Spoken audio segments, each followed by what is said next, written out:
দুনিয়াত তিনি ধর্মাবলম্বী লোক বেশি আছে, মুসলমান, খ্রিস্টান, হিন্দু। তিন রকমের ধর্মের লোক বেশি আছে, খ্রিস্টান, ইসলাম আর হিন্দু। 100 জন খ্রিস্টানক যদি কোয়েশ্চন করা হয় তোমালোকৰ ভগৱান কোন, এনসার দিব যীশু খ্রিস্ট বলি।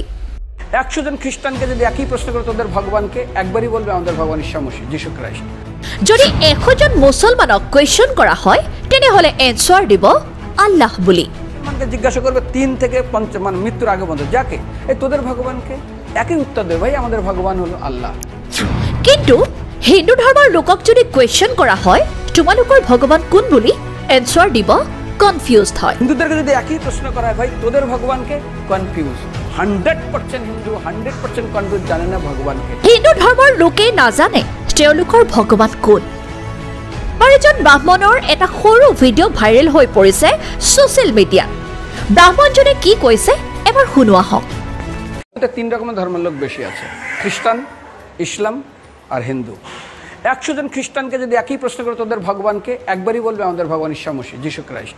মুসলমানকে জিজ্ঞাসা করবে 3 থেকে 5 মানে মৃত্যুর আগে পর্যন্ত যাকে, এই তোদের ভগবানকে, একই উত্তর দেবে, ভাই আমাদের ভগবান হলো আল্লাহ। হিন্দুদেরকে যদি একই প্রশ্ন করা হয়, ভাই তোদের ভগবানকে, কনফিউজ। 100% হিন্দু 100% কনফিউজ, জানে না ভগবানকে।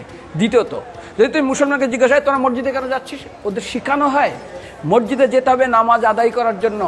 সপ্তাহে ওরা 100% একদিন মসজিদে যাবেই। তুমি যদি খ্রিস্টানদের জিজ্ঞাসা করো তোমরা কেন কোথায় যাবে, কোথায় যাও না, আমাদেরকে একদিন তারা চার্চে যাবে। কেন? ঈশ্বরে প্রার্থনা করার জন্য, ওদের শেখানো হয় জন্মের থেকে, এটা সংস্কার।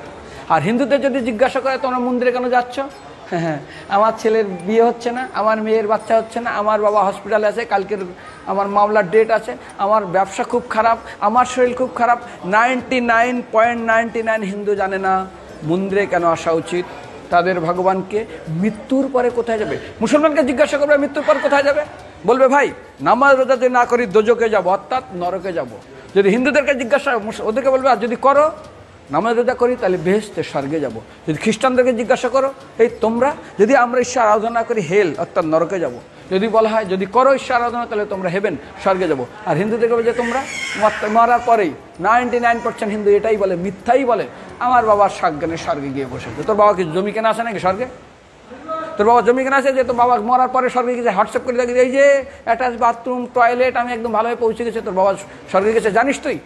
আরে মৃত্যুর আগে এত কষ্ট পায়, এত কিছু করে, মারার পরে আমার বাবা স্বর্গে গেছে।